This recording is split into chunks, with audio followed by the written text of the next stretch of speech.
Federal Drive is presented by GEHA, Government Employees Health Association, proudly providing health and dental benefits to federal employees and their families. Visit GEHA.com.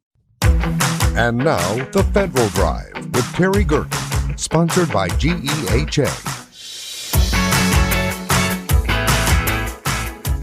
Welcome to the Federal Drive on Federal News Network. It's Friday, June 26th. I'm your host, Terry Gerton, and I'm glad you're here.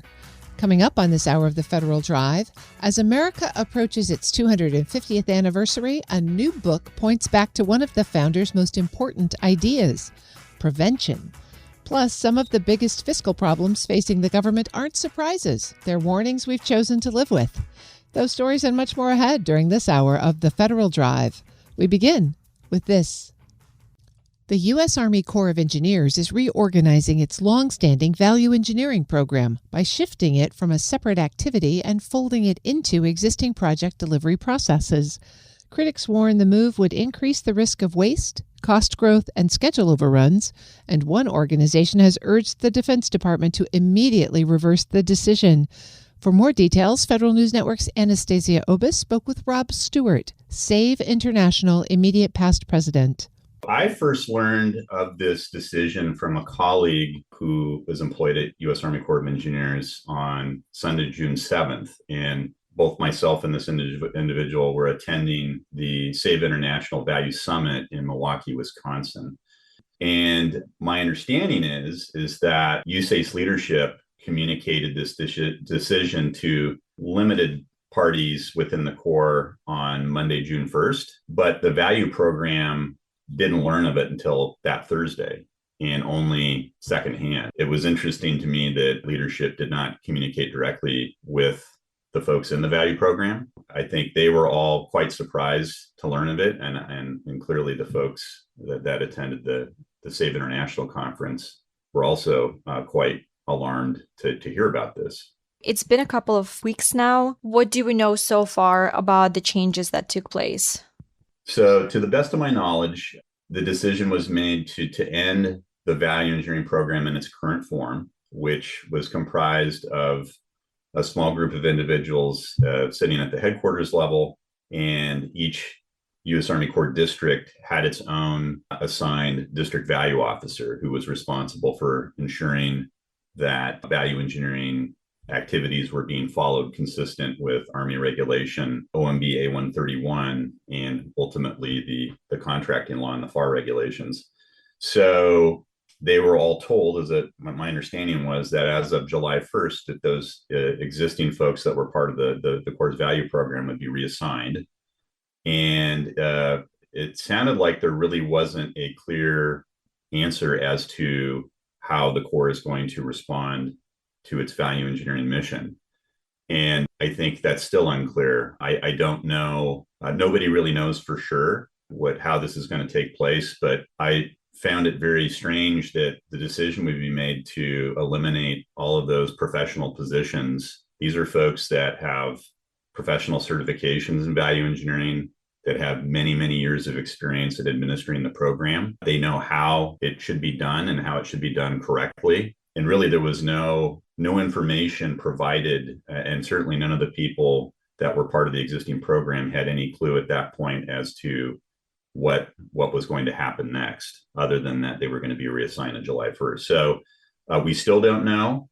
I understand that you have a statement from the Corps describing or providing some information as to what might happen. But, I think it's important here to step back and take a look at what are the impacts of this decision. And since its inception, the Corps' value program has reported over $24 billion in accepted cost avoidance. Okay, so that's, by cost avoidance, we mean avoiding unnecessary cost.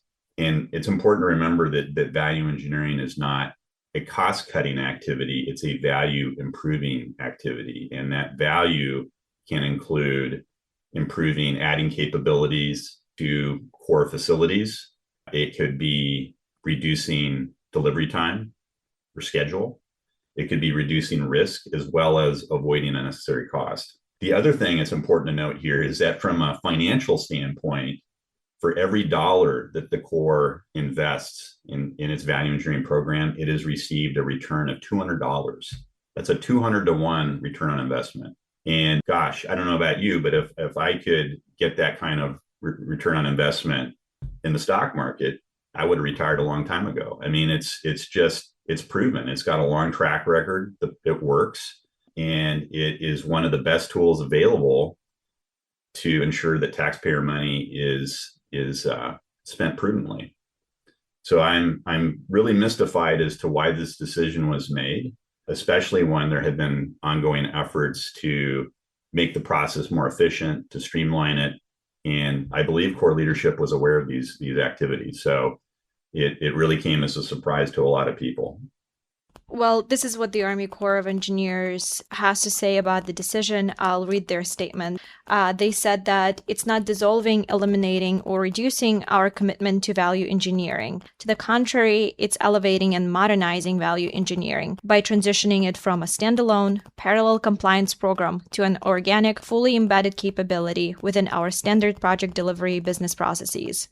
Value engineering is historically successful and inherent to how U.S. Army Corps of Engineers delivers complex engineering solutions. Recognizing this organizational maturity, we're integrating these proven cost and function optimization methodologies directly into the daily workflows of our project delivery teams and standard design reviews. The strategic shift ensures that the Army Corps of Engineers will continue to meet the intent of federal statutory requirements while removing redundant administrative steps to efficiently deliver quality projects for the nation on schedule and on budget. What's your response to that? Well, I think it's really interesting that the statement was made. So clearly they are acknowledging the relevance and importance of value engineering, but contradicts the action that was made to essentially fire all the people that were running the program that had the experience and the expertise and the knowledge to run that. I mean, that would be like, oh, we're going to improve our civil engineering efforts by firing all of the civil engineers, and we're just going to do something completely different. It just doesn't make sense. So why would you remove the people that have the knowledge and experience to make change? And if changes needed to be made, then why weren't they brought to the table, and why was that not considered? So I find that statement contradictory. I also know, having had 35 years of experience working with public agencies in various capacities on their value programs, that it's not something that you just pick up. It's just something that you do. I mean, it's a specific skill set. And the idea that we're just going to do it as part of our normal engineering process with no expertise, no training, no nothing. Again, we haven't heard how they're going to do this. I'm skeptical. I don't think that they're going to get the results that they think they are. And nor do I think that we'll meet the intent of the regulations, policies, and mandates. So I'm interested in hearing more on how they're going to make this happen, but I'm highly skeptical, because it's just not something that people receive in their education. It requires special knowledge and experience to effectively run an effective value study. That's Rob Stewart, SAVE International Immediate Past President, speaking with Federal News Network's Anastasia Obis. You can find her story at federalnewsnetwork.com. Up next, as America approaches its 250th anniversary, a new book points back to one of the founder's most important ideas, prevention. This is the Federal Drive with Terry Gerton on Federal News Network.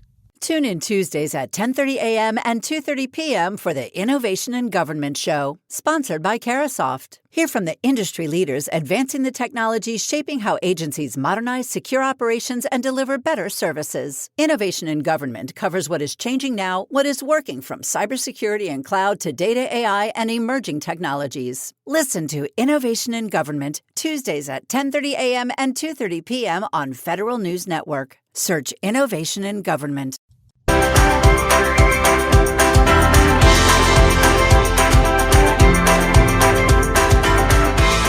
Welcome back to the Federal Drive with Terry Gerton on Federal News Network. When you think of Benjamin Franklin, you probably think invention or diplomacy. But Dr. Barry Davis says Franklin's real legacy may be something more fundamental. the idea that a free society survives by acting before problems become crises. That concept shaped how early American institutions were built, and it still has relevance for how we think about public systems today. Dr. Davis joins me now to share his new book, The Preventioneers. Dr. Davis, thank you so much for joining me. It's really great to have you on the show. Thank you, Terry, for having me. You've got a new book out called The Preventioneers: Diseases, Disasters, and the Discoveries That Changed Our World. I want to focus on that second word, preventioneers. That's a new one. What do you mean by that? Well, it's an amalgam of prevention and pioneers. And I came up with that after I had researched the phrase, an ounce of prevention is worth a pound of cure, and realized that it was Benjamin Franklin and that he wasn't talking about medicine, he was talking about fire. And Franklin had a lot of things go on in his life. He always lived or worked near major fires. And from an early age, he was interested in this, and he wrote about it, and he actually lived it. Because not only did he write about it in his Pennsylvania Gazette, an editorial where he anonymously wrote this phrase, but he gave advice as how to prevent fires. But he also actually lived it in that he formed the Union Fire Company, and he became a fireman himself. What is it about Franklin's approach to preventing fires then that you extrapolated into sort of a broader lifestyle approach? What makes it so hard to act in a preventive way?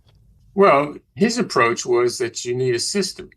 And he thought that people needed to, build institutions and habits and trust that would allow people to act before the disaster comes. It's hard to do prevention because prevention is invisible. When it works, you don't see it. When somebody has when there's a disaster, you see it. When the disaster doesn't happen, that's okay. When a person has a heart attack or a stroke, or they develop cancer or something like that, you see it. But when they don't, nobody says, well, it's not noticed, it's invisible. That's a very medical-centric approach. I mean, we think a lot about health and preventive practices and those kinds of things, but it seems to me more difficult in the communal setting to agree on what preventive measures should be. Well, that's true, but there's a lot of stuff that goes on that is involved in prevention. I mean, I know this is a government program, but think of all the things the government does. Besides the public health surveillance is, infrastructure safety, make sure that the bridges don't collapse. You have to build them right and maintain them. The food safety, you have to make sure that the food distribution system is fine. There's aviation safety, there's disaster preparedness, there's cybersecurity. And there's many things in government that is from a prevention point of view. You want to prevent bad things from happening. Do you think that might be one of the reasons why we're having such maybe a crisis of confidence in government, is because our government has been so good at preventing bad things from happening that people wonder what the government really does? Exactly. What happens, as I said, prevention is invisible. So when nothing happens, you think, well, why do we need these services? Why do we need this agency? Why do we need that? Why do we need this? Well, exactly because you prevented these things from happening. And when they're not in place, things will happen. As I said before, I keep on going back to the medical thing with a good example sometimes is measles. People think that measles has disappeared. Well, it hasn't. And the reason it did sort of disappear was because 95% of the population was immunized. But when that is less, things happen. The same thing with food safety or infrastructure maintenance. If things don't occur and you cut programs, then bad things can happen. Dr. Barry Davis is Professor Emeritus of Public Health at the University of Texas School of Public Health and author of the new book, The Preventioneers. Dr. Davis, one of the themes in the book is that warning signs are often visible before harm occurs, and yet people tend to ignore them. In our current environment, where there's perhaps less agreement on warning signs in our fractured news environment, that seems to make that problem even bigger. How do you get people to have a common perspective of the dangers?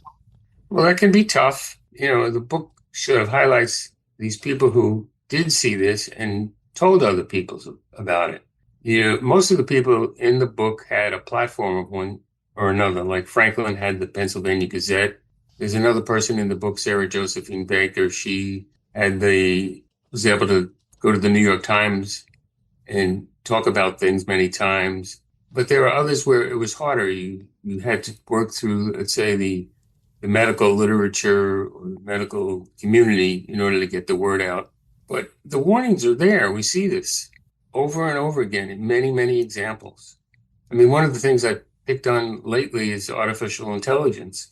The warnings are there about something needs to be done to prevent bad things from happening, in the sense that it's a great achievement of mankind. It's can do many, many things, but like any new technology, there's good and bad, and we have to prepare for the bad. And the way that needs to be done is to have guardrails in place to make sure things don't go awry. And we need to work harder. One of the points that comes through pretty clearly is that prevention rarely earns political rewards. So when you think about that, on top of even just some of the examples you just gave where the truth is there, but the fight is long, what separates people who really do take action in this prevention space from those who don't? Well, these are the people in the book. They're the pioneers, the advocates, the champions. You have to realize that prevention, as I said at the beginning, is invisible. So it's hard to convince others that they should set aside time, effort, and money to do prevention when where's the disaster? What's happening right now? And you're saying, well, we need to do this now before something bad happens. And we'll save a lot of money if we do. We do this all the time. We invest in things, with the foresight that something bad could happen, and we want to invest up front. Let me give you a very current example. The Social Security trustees have just released a report that says the Social Security Trust Fund will be depleted by 2032. We've known for decades what that timeline was. We've known what will happen when the trust fund is depleted, and yet we do not seem to be able to mobilize to take collective action here. What would you recommend? I would recommend that we need people to be at the forefront of that. I know there are a few groups that keep on telling us about the deficit and the debt and the Social Security Fund, but it's up to the voters and the politicians to realize this is a looming disaster and that something needs to be done. I don't have any magic words that will, make this happen, but a lot of people need to be more informed. And it's up to the media, too. The media has a responsibility in presenting these issues as opposed to just going after the highlight of the day. You do tie this back to America 250 and talk about the lessons we should learn here for the securing of our next 250. Let's close there. Well, I mean, again, there are things that were built into the Declaration and then into the Constitution in sort of a prevention framework. These people had seen what it was to live under a king, and they decided that that was not going to happen again. And they built in all these things like voting, turning over the legislators or the electors, the elected people every few years. They built in checks and balances, separation of government, shared responsibility between the states and the federal system. There are many things that are built in the Constitution, but one of the problems is like everything else in our society is that you need people to stick to not only the laws, but the norms. And if people strain these things, again, bad things can happen. Dr. Barry Davis is Professor Emeritus of Public Health at the University of Texas School of Public Health and author of a new book, The Preventioneers. Dr. Davis, thanks so much for joining me today, and thanks for sharing these stories. Thank you very much, Terry, for having me. We'll post this interview at federalnewsnetwork.com/Federal Drive. Subscribe to the Federal Drive wherever you get your podcasts. Still to come, there's no perfect answer to when to claim Social Security, but there are real consequences to getting it wrong. But first, some of the biggest fiscal problems facing the government aren't surprises. They are warnings we have chosen to live with. You're listening to the Federal Drive with Terry Gerton on Federal News Network.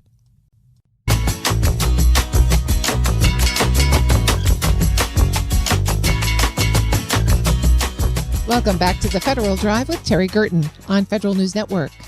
The latest Social Security Trustees report does not break new ground, but it does move up the timeline for when the trust fund starts to run out of money. And it raises a basic question. If we've known this was coming, why hasn't anything changed? Joining me to walk through the politics and the process of fixing Social Security is the Executive Vice President of Policy at the Peter G. Peterson Foundation, Brett Loper. Brett, thank you for being back on the show. It's great to see you. Likewise. Thanks for having me. All right. We seem to get together whenever the Social Security trustees issue their annual report, and they just have. We've been hearing a lot of the same warnings for years and years. What is actually different in this year's report? I wish I could say there was some dramatic new finding or plot twist. The reality is that the numbers are relatively similar to what they were last year and the year before that and year before that. So, there's some nuances around changes as a result of policy choices made in recent legislation. So there were some small changes as a result of tax policies that were enacted as part of the One Big Beautiful Bill in 2025.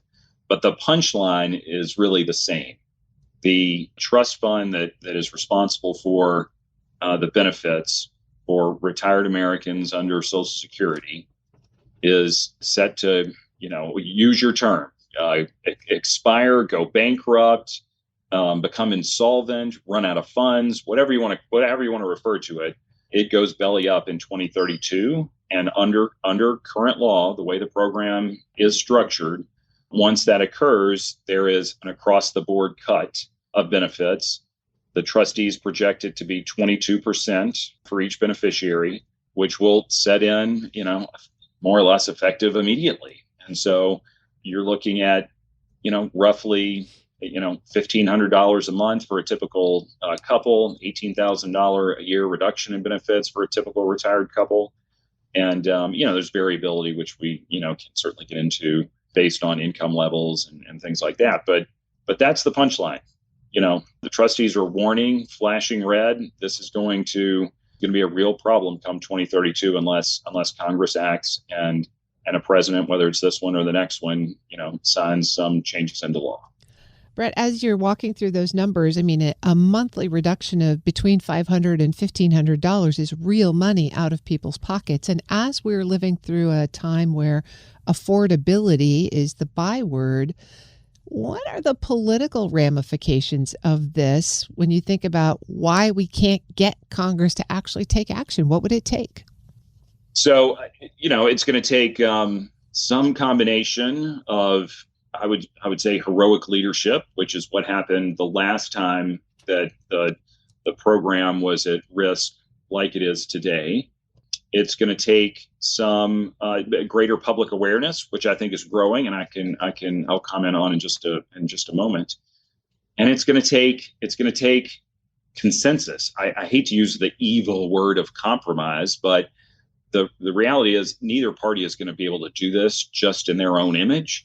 They're going to have to, both for the sustainability of it and for the political de-risking, they're going to have to come together and stitch together a series of changes that collectively solve the problem, and in our opinion.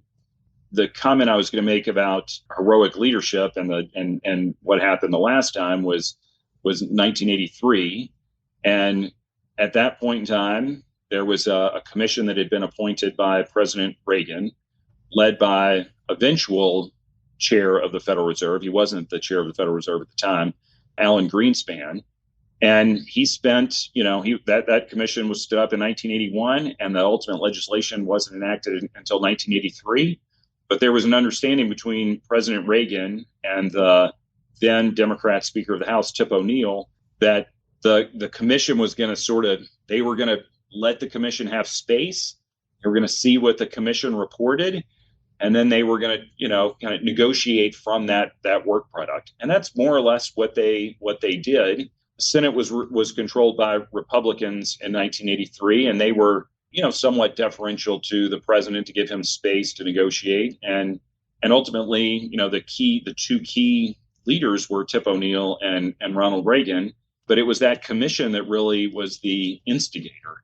And so again, if you kind of point to the necessary ingredients, it's leadership, leader in Congress, leader with the president, leadership with the president, some consensus forming, a range of ideas. There was several changes that were made. There wasn't one, silver bullet, and that ultimately pulled things together. If you give me just one more minute, I'll also mention the sort of the public trust, public awareness element of this.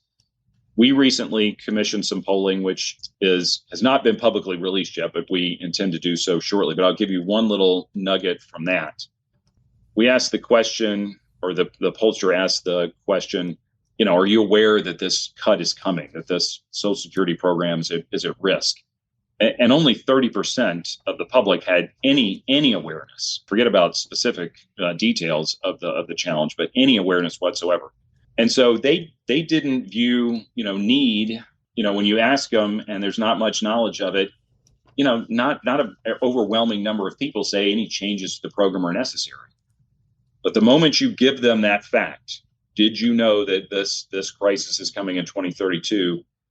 Their desire for action skyrockets. We have a polling figure, 96% of voters, once they're aware, want a candidate to produce a plan so that they know that they're on this, and they want, and they're prepared to get to an outcome. So again, long way of pulling together the theme of you're going to need some leadership, you're going to need some public awareness, and you're going to need most likely need a broader-based solution.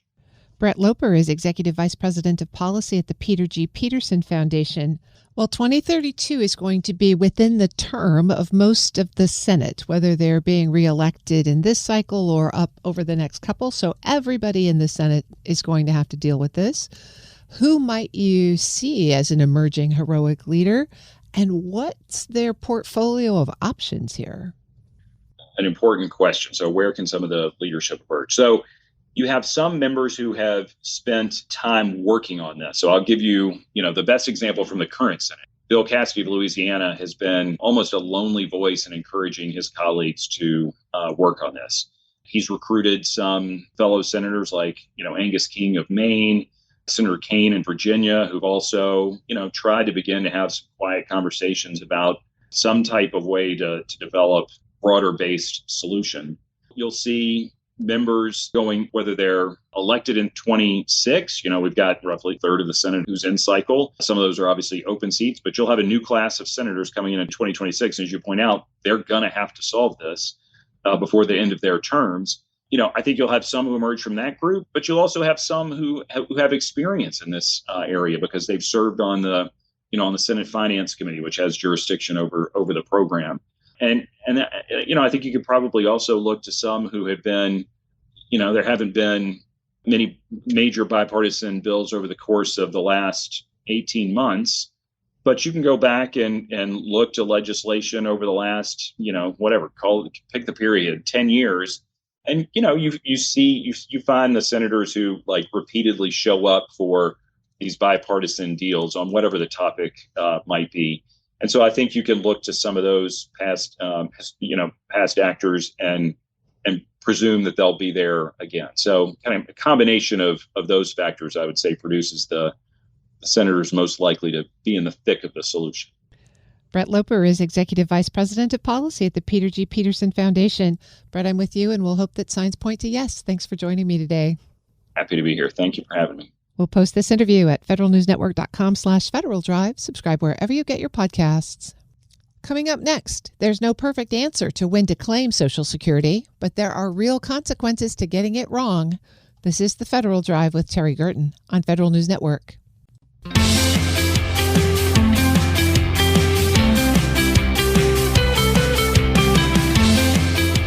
Welcome back to the Federal Drive with Terry Gerton on Federal News Network. The choice to claim Social Security benefits early or delay them comes down to balancing immediate income against long-term security. And that decision often hinges on factors people can't know for sure, especially how long they'll live. Here to walk through what you should be considering is Tiago Glieger, a certified financial planner with RMG Advisors. Tiago, it's great to see you again. Thanks for being here. You too, Terry. The Social Security Trust Fund report just recently came out and suggests that the trust fund will expire or be depleted in 2032. So a lot of people may be looking at this and going, wow, I hadn't thought about when I should draw Social Security, but I better take it while it's there. Should they take it as soon as possible or should they wait? What are the key factors that you start folks with? That's a really good question because this undeniably creates anxiety, right? So many people are counting on the Social Security Fund as a part of their retirement, and they should. They've been paying into it for a very long time. But the first thing I just want to be clear about is that the program itself is not going to go away soon. We're facing a shortfall, not a shutdown. And so what we are expected to see here is that the retirement benefits themselves could be reduced to about 78%, so almost 80% in as soon as about 6 years. Now, that's better than going away altogether, but that's still a serious problem. So to your point, as you mentioned, a lot of people are thinking, okay, you know what? I'm just going to file right now. I'm going to get myself through the door before they start making any changes. And sometimes that might mean that they are filing before what we call full retirement age. And claiming early based on fear can come back to bite you in a couple of ways. First of all, if you claim before your full retirement age, for most people that's going to be 67, this means that you are accepting a reduction nonetheless. And so how early you claim could mean that you actually are even getting less than the projected 78%. So we want to make sure people don't act too quickly just because they're based on fear. The second thing is that it is a permanent reduction.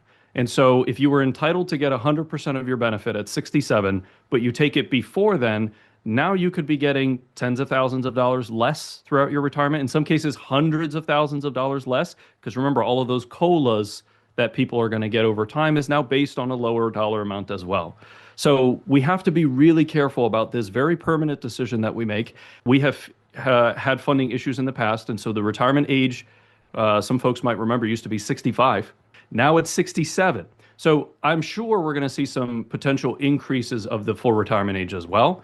Right now, the base of income that people pay Social Security is capped at $185,000 or so. They could remove that limit so that if people earn more, they are also paying more into Social Security. They could change the taxes. They could change the COLAs. So the point is there's a lot of levers that Congress has to affect some change and make things become a little bit better here. Let's make sure we're not acting on fear. And Tiago, what makes the decision even a little more complicated for federal employees?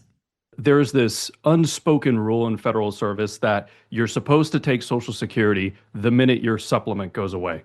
Because if you retired at minimum retirement age, 57, let's say, for a lot of folks, then you're getting the annuity supplement in most cases, which is a really nice chunk of change, helps you to bridge that gap before you get Social Security.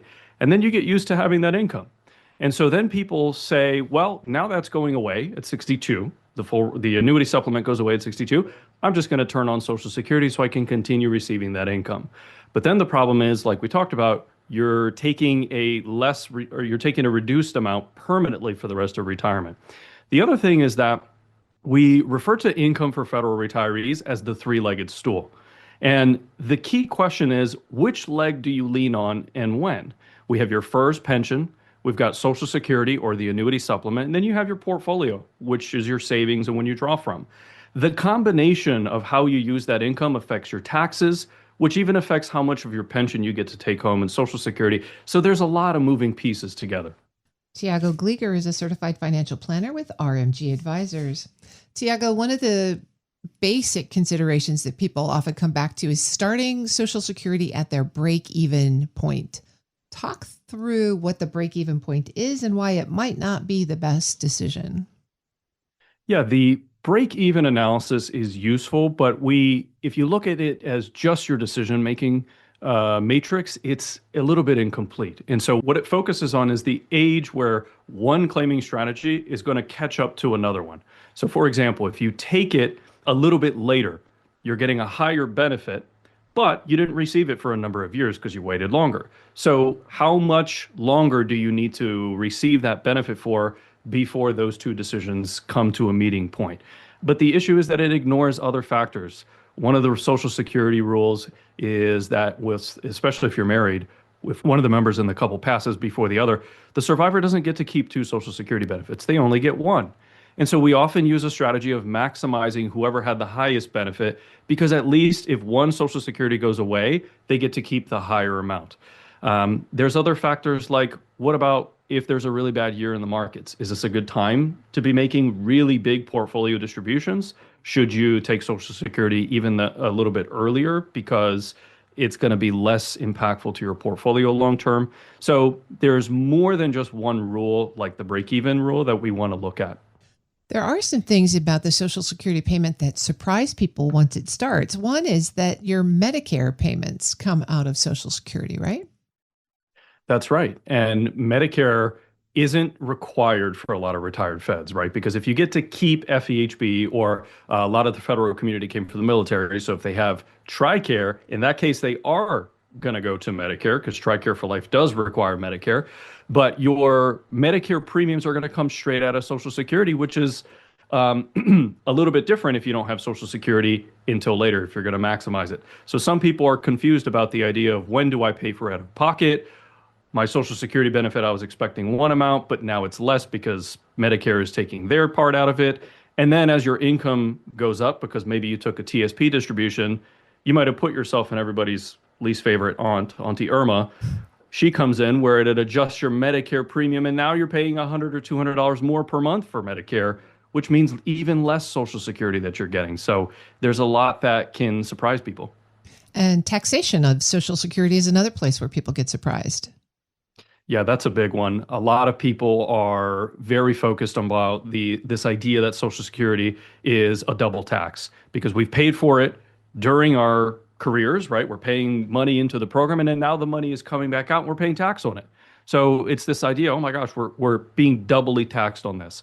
I won't go too much into the formula of how to tax Social Security, because some people are taxed on nothing, others have half of it taxed. Some people have 85% of it taxed. So there's a couple of variables there. But what I want you to think about as you're listening to this for Social Security taxation is the idea that the amount of money that you've been putting into Social Security, think of that kind of like your FERS annuity contribution, right? It's the contribution that's going into this big pool of money, and then Social Security is then taking that money, they're investing it, they're growing it. And so you're getting a much bigger sum out of it than you put in.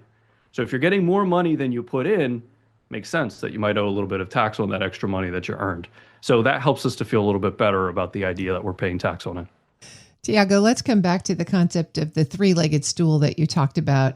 With all of these considerations, how should federal retirees think about coordinating Social Security payments with the rest of their portfolio? I like folks to think about the longer-term projection. If you're going to be okay with a less Social Security amount because you took it a little bit sooner, what does that do to the long-term success of a retirement plan? Say, if you have a long-term care event and it's really expensive to take care of your health later in retirement, are you still going to have enough income? Do you have enough savings to be able to cover that? Because now you took a reduced benefit. The other idea is, if you are delaying Social Security for a little bit longer, the longer you wait beyond full retirement age, you actually get a bonus as well. That also means, how are you going to live? Well, you might be looking at your TSP to make withdrawals. And if you're taking withdrawals from the portfolio early in retirement, it could mean that if this is a bad market, now you're selling at a loss. So if you take Social Security too early, now you're reducing the pressure on your portfolio, but it could create more pressure later on because overall you're getting less benefit from a guaranteed source like Social Security. So is not necessarily 6 of one or half a dozen of the other, but there's almost the seesaw effect that we have to weigh. Is it better to delay and get a little bit more on an ongoing basis, but have to use our money today? Or is it better to not use our money today, take Social Security at a lesser amount so that we can let our money grow and become larger sums for us later? Certified financial planner Tiago Glieger of RMG Advisors. Tiago, thanks so much. Thanks, Terry. We'll post this interview at federalnewsnetwork.com/Federal Drive. Subscribe to the Federal Drive wherever you get your podcasts. The Federal Drive with Terry Gerton is produced by Eric White and Michelle Sandiford. Our web editor is Stephanie Wright. For the latest updates, stay with federalnewsnetwork.com or follow us on Facebook, YouTube, and LinkedIn.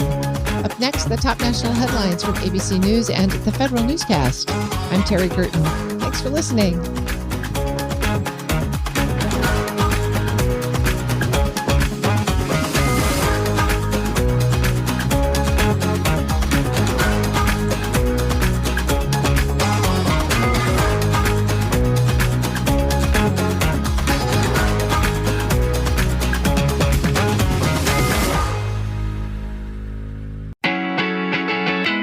And now, The Federal Drive with Terry Gerton, sponsored by GEHA. Welcome to the Federal Drive on Federal News Network. It's Friday, June 26th. I'm your host, Terry Gerton, and I'm glad you're here. Coming up on this hour of the Federal Drive, as America approaches its 250th anniversary, a new book points back to one of the founders' most important ideas, prevention. Plus, some of the biggest fiscal problems facing the government aren't surprises. They are warnings we have chosen to live with. Those stories and much more ahead during this hour of the Federal Drive.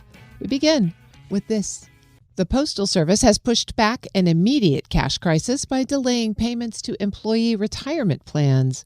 But Postmaster General David Steiner warned lawmakers this week that USPS's long-term financial problems are far from solved. For the latest on this ongoing saga, Federal News Network's Justin Doubleday joins me now. Justin, thanks for being here.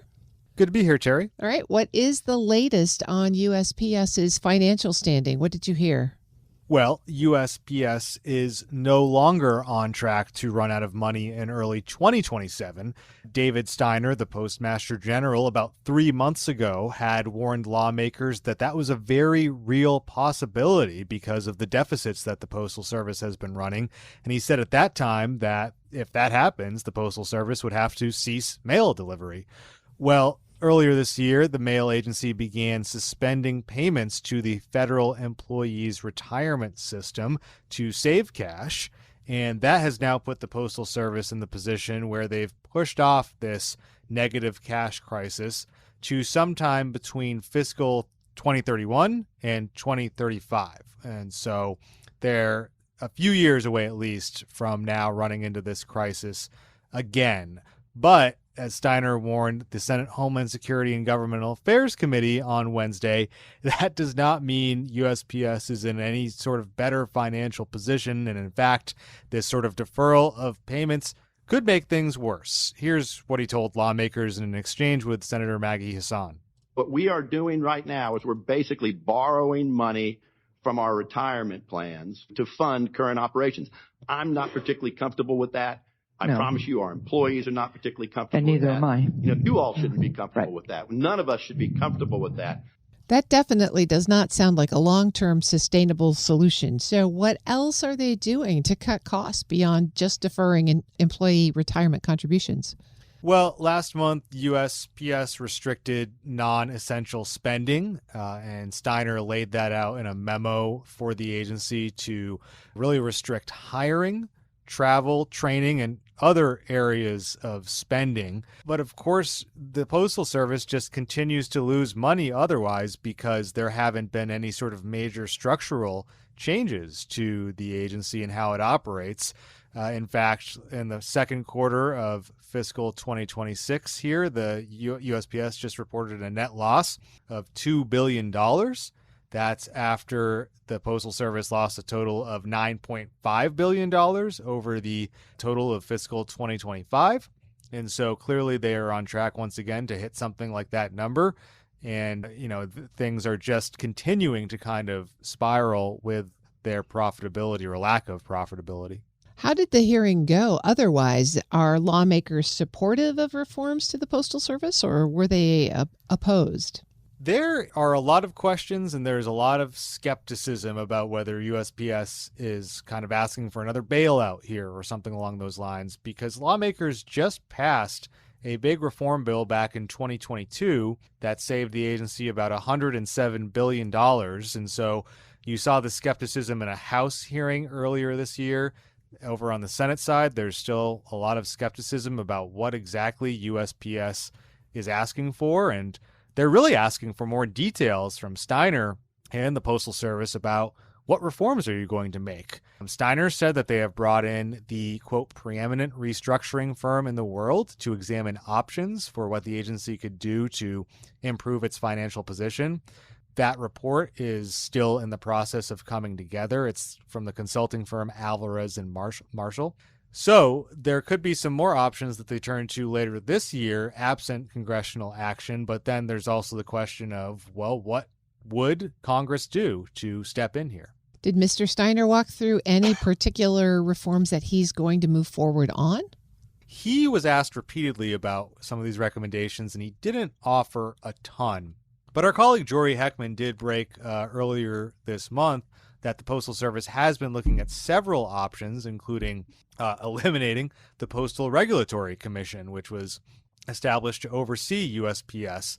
And he's saying that it's essentially preventing postal offices or the Postal Service from raising rates on mail. That's one big option that they're looking at. They're looking at a whole range of other options that are in this document that Jory obtained, but those aren't official recommendations yet. And so what I heard in this hearing on Wednesday from the Senate Homeland Security and Governmental Affairs Committee is lawmakers saying, send us your formal recommendations. And Steiner said he would, but he's not detailing them quite yet.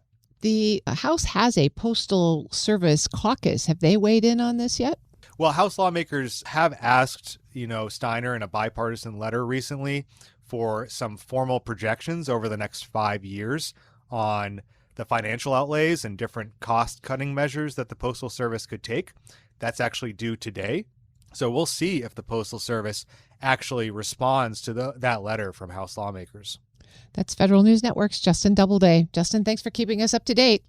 Thanks, Terry. You can find his story at federalnewsnetwork.com.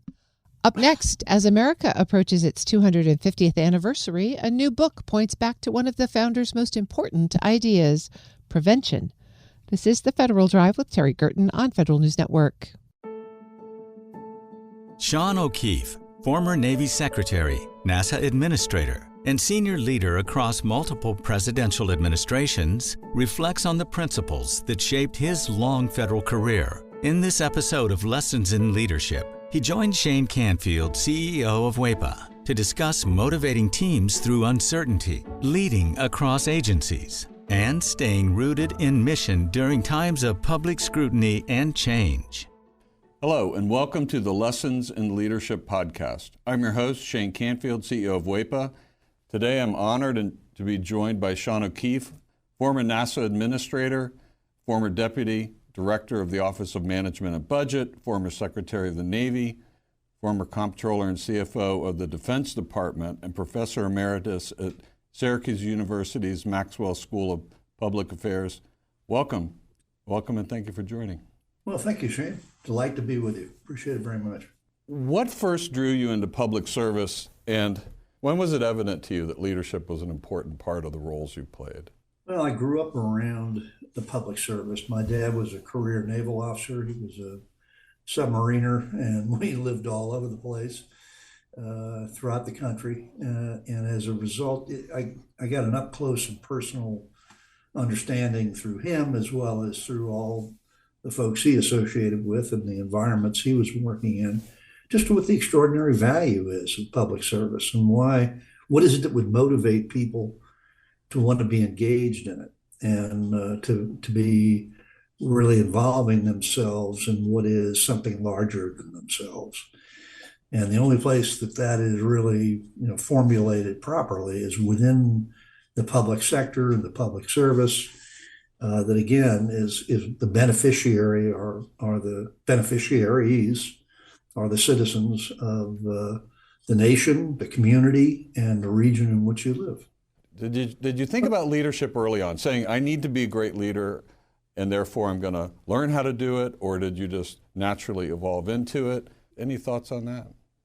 I guess it evolved by the great good fortune of being witness to several really extraordinary leaders, people who really did take the initiative to engage others in the task, to pull together and motivate folks to really contribute their very best to achieve an outcome. And I saw the value of that on multiple occasions and found that was the primary ingredient, the trait, the characteristic that needed to be exhibited is the fundamentals of leadership in moving everyone engaged towards a common objective.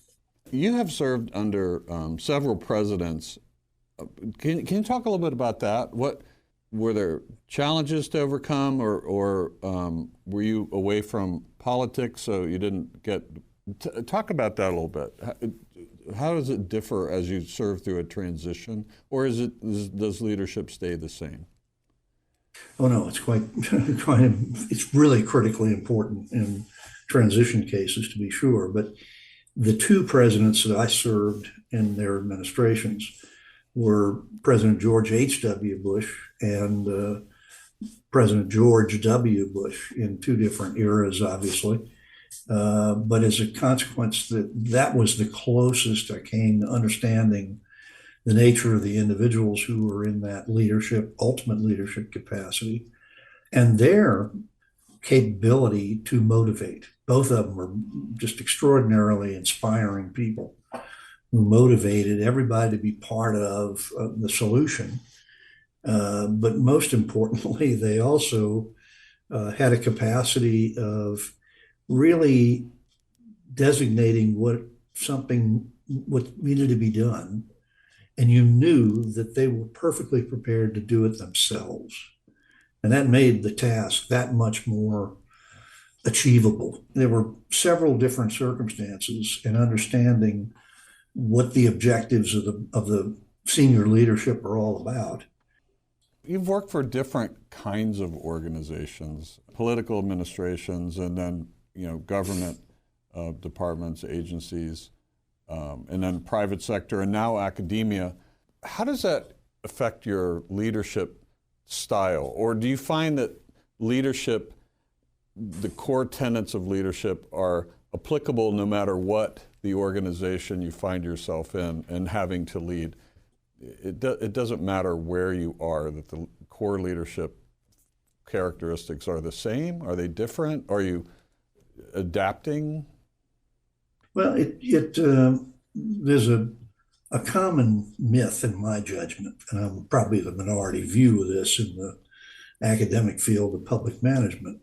That common myth is that you can't apply the same principles in the public sector that you do in the private sector. Yeah.